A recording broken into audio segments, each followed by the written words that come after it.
وعلى دين كله ولو كره المشركون أشهد أن لا إله إلا الله وحده لا شريك له وأشهد أن محمدا عبده ورسوله لا نبي بعده اللهم صل على سيدنا محمد وعلى آله وأصحابه أجمعين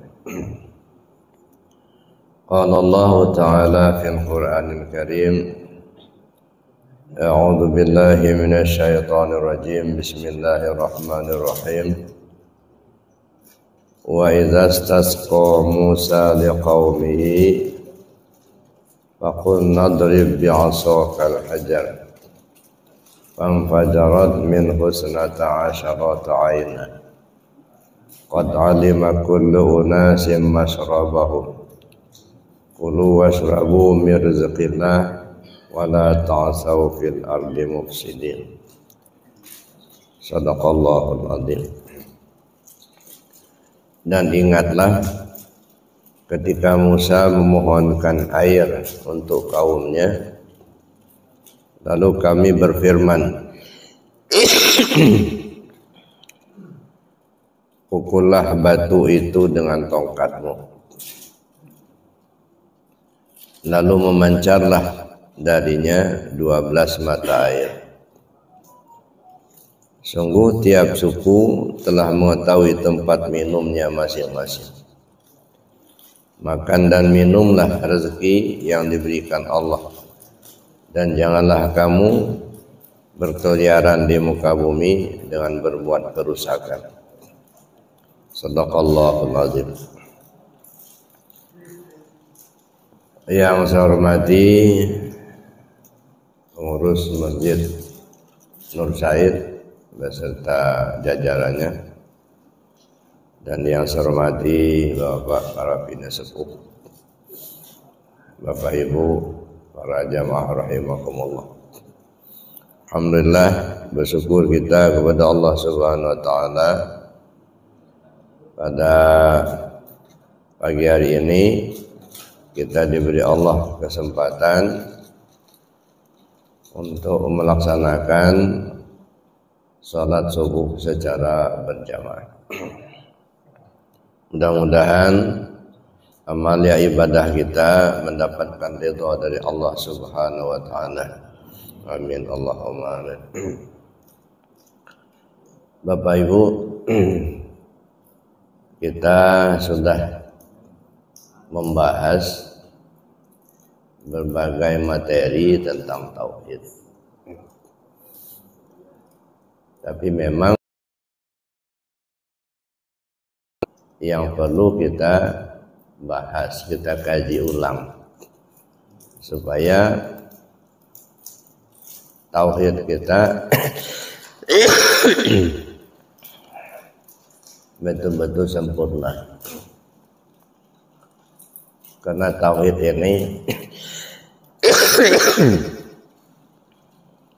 yang menjadi pokok utama dalam kehidupan beragama,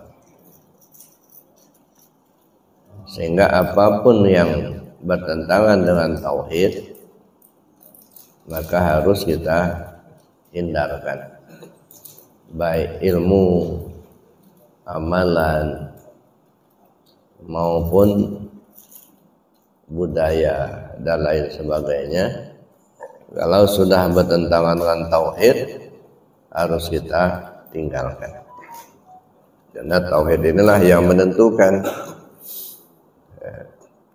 Banyak contoh yang diberikan tamsil oleh Allah Subhanahu wa taala. Salah satu di antaranya, dulu pernah kita cerita bagaimana seorang abid yang begitu rajin ibadahnya sampai sejadahnya pun dari batu, dan karena sering digunakan untuk ibadah sampai-sampai batu itu jadi cekung. Tapi ketika dia meninggal malah masuk neraka, bukan masuk surga. ketika Israel datang mau menjemputnya, dia minta supaya Israel bertanya dulu kepada Allah,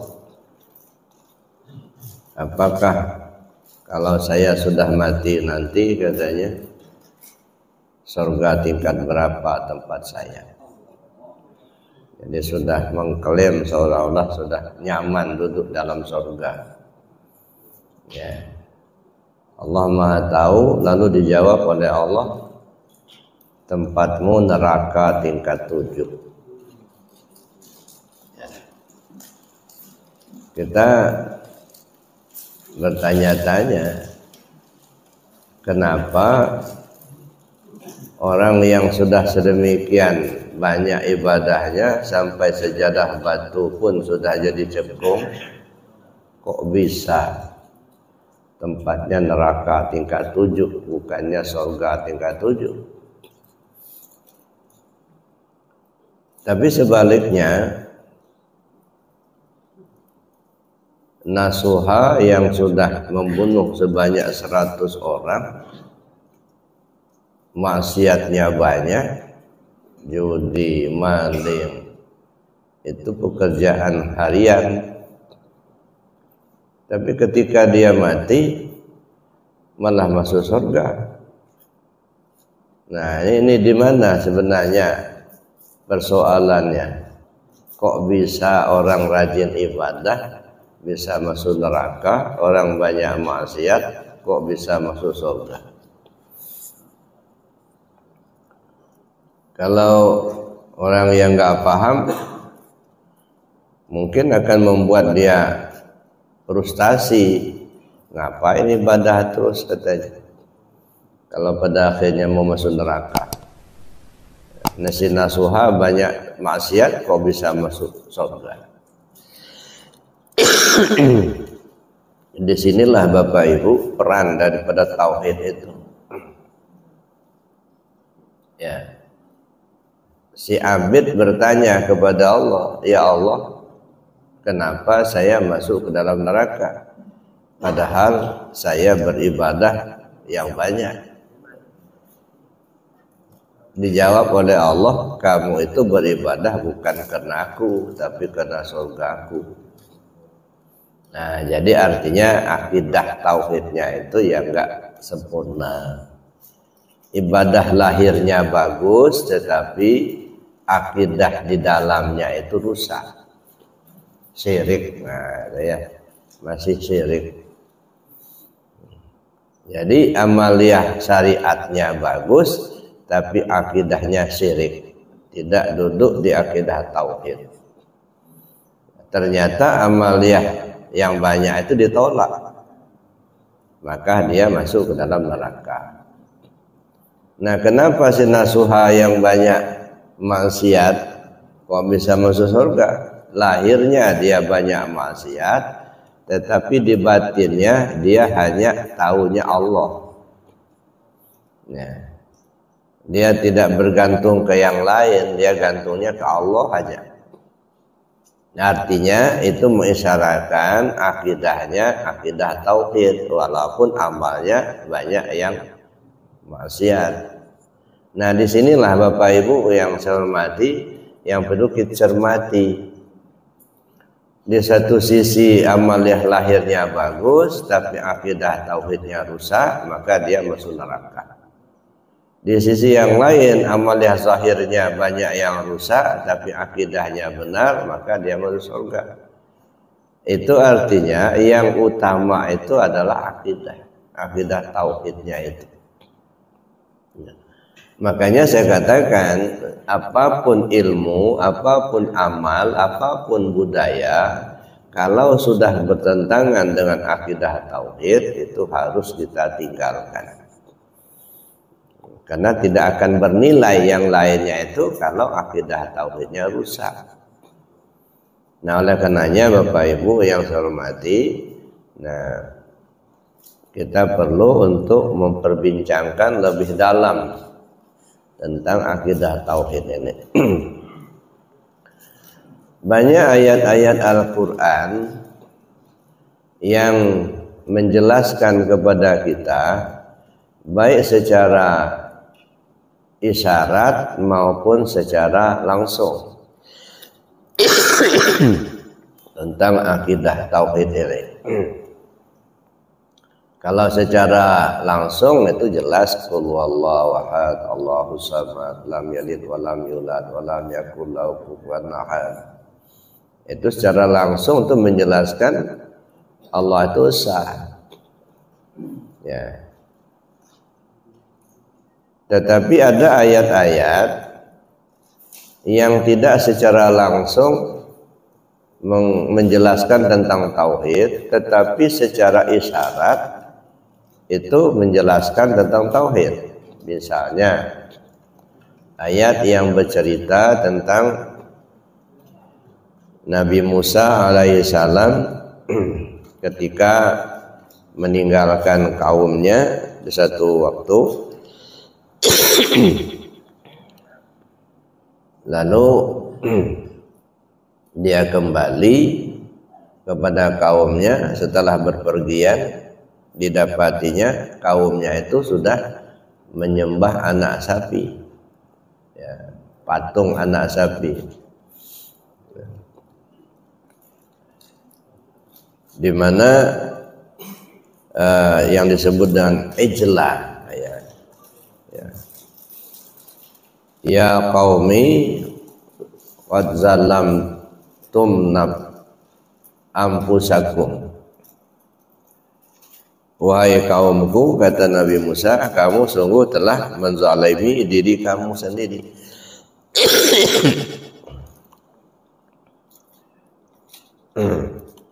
Bittikhadikumul ijla, bittikhadikumul ijla, dengan mengambil patung anak sapi sebagai sesembahan. Ya. Jadi ceritanya kan gitu Bapak Ibu. Nabi Musa ini pergi meninggalkan kaumnya beberapa hari, 40-an hari. Kemudian sepeninggalnya Nabi Musa itu ada seorang pengikutnya yang namanya Samiri. Dia ini membuat patung anak sapi dari emas. Nah, kemudian bekas telapak kaki kuda yang ditunggangi oleh Nabi Musa itu diambilnya, lalu dilemparkannya kepada patung dari anak sapi tadi, sehingga patung itu menjadi hidup. Ngajak kawan-kawannya pengikut Nabi Musa ini untuk menyembah patung itu. Nah, lalu berduyun-duyun mereka banyak yang sudah menyembah patung tersebut. Bittikhadikumul ijla, dengan mengambil ya patung anak sapi itu sebagai sesembahan. Fataba alaikum. Jadi kata Nabi Musa, kamu sudah ya berzalim kepada dirimu. Wa idz qala Musa liqaumihi ya qaumi innakum zalamtum anfusakum bittikhadikumul ijla fatubu ila bariikum faqtulu anfusakum dzalikum khairul lakum inda bariikum fataba alaikum innahu huwat tawwabur rahim. Ini di dalam surah Al-Baqarah ayat 54. Ingatlah ketika Musa berkata kepada kaumnya, wahai kaumku, sesungguhnya kamu telah menganiaya dirimu sendiri, karena kamu telah menjadikan anak sapi sebagai sesembahanmu. Maka bertaubatlah kepada Tuhan yang menjadikan kamu dan bunuhlah dirimu. Hal itu adalah lebih baik bagimu pada sisi Tuhan yang menjadikan kamu. Maka Allah akan menerima taubatmu. Sesungguhnya dialah yang maha penerima taubat lagi maha penyayang.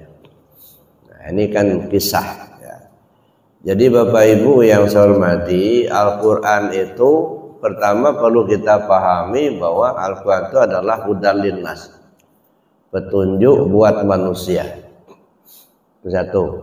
Yang kedua, Al-Quran itu disampaikan dengan menggunakan beberapa gaya bahasa. Ada bersifat amar, perintah, aqimus shalah itu perintah.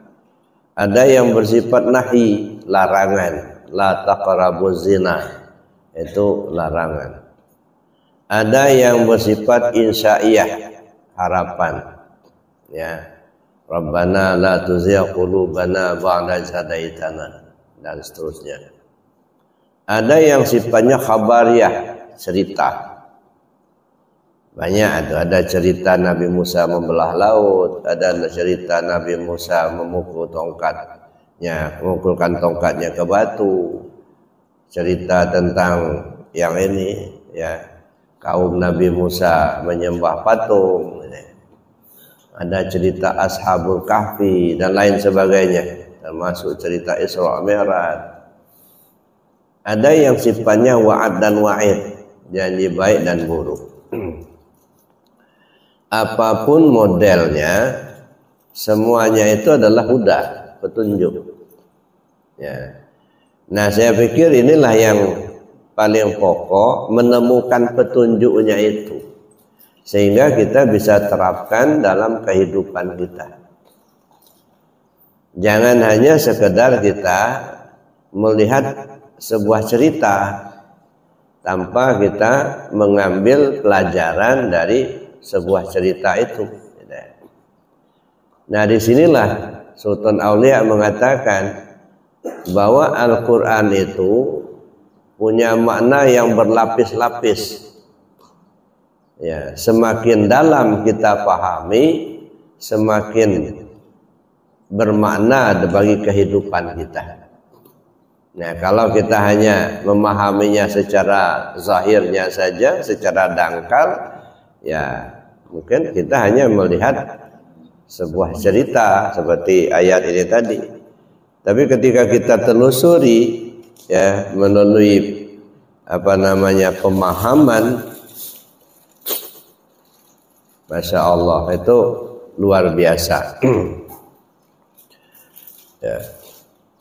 Oleh karenanya Bapak Ibu perlu kita pahami lebih jauh apa yang dimaksud oleh ayat tadi. Wa idz qala Musa liqaumihi ya qaumi innakum zalamtum anfusakum biittiqadikumul ijla fatubu ila barikum faqtulu anfusakum dzalikum khairul lakum inda barikum fataba alaikum innahu tawwabur rahim. Ketika Musa alaihissalam berkata kepada kaumnya, ya qaumi, wahai kaumku, innakum zalamtum anfusakum, sesungguhnya kamu telah menzalimi diri kamu sendiri, bittikhadikumul ijla, dengan mengambil anak sapi sebagai sesembahan. Fatubu ila barikum, maka bertobatlah kamu kepada Tuhanmu. Faqtulu anfusakum, bunuhlah dirimu. Dzalikum khairul lakum, itu lebih baik buat kamu. Inda bariikum, di sisi Tuhan. Fataba alaikum, maka Tuhanmu akan menerima taubatmu. Innahu wat-tawwabur rahim, sesungguhnya Allah Maha penerima taubat lagi Maha penyayang. Itu cerita Nabi Musa tentang dengan kaumnya. Khawatirnya kita ini Pak, yang seperti ini. Ya. Qad zalamtum anfusakum bittikhadikumul ijla. Kamu telah zalimi diri kamu dengan mengambil patung anak sapi sebagai sesembahan. Nah, kalau cerita Nabi Musa ini kan patung anak sapi tadi yang dibuat oleh si Samiri ya, dari emas, tapi atas takdir Allah emas patung anak sapi itu jadi hidup. Nah, itu yang jadi sesembahan mereka. Artinya menyembah ya sesuatu benda yang dianggap hidup padahal sebenarnya dia tidak hidup. Mana yang sesembahan yang dianggap hidup padahal sebenarnya tidak hidup? Ini jasad kita ini. Nah, kalau saja kita merasakan, meyakini bahwa jasad kita inilah yang hidup, jasad kita inilah yang kuasa, jasad kita inilah yang berilmu, jasad kita ini yang punya kehendak, sama aja kita nyembah patung, Pak. Itu kaumnya Nabi Musa menyembah patung anak sapi. Nah, pertanyaannya, kita ini sudah nyembah Allah apa masih nyembah patung? Nah, ini ya. Ngaku-ngaku kita yang kuasa, ngaku-ngaku kita yang berilmu, kita yang melihat, kita yang mendengar, kita yang punya kehendak. Nah, pengakuan-pengakuan kita bahwa kita inilah sebenarnya yang punya sifat-sifat tersebut, itu sama saja kita masih menyandarkan keyakinan kita kepada sebuah patung. Nah, itu ibaratnya kaum Nabi Musa menyembah patung anak sapi ya di zaman Musa. Tapi untuk pelajaran buat kita, menyembah artinya menjadikan sesuatu sebagai sesembahan.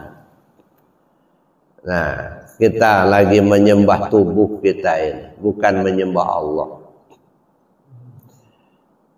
Sehingga kita merasakan kitalah yang ada, kitalah yang hidup, kitalah yang tahu, kitalah yang kuasa kehendak, melihat, mendengar.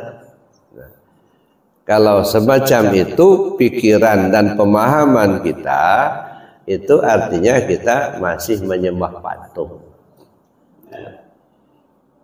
Makanya Nabi Musa mengatakan, ya qaumi innakum zalamtum anfusakum bittikhadikumul ijlah.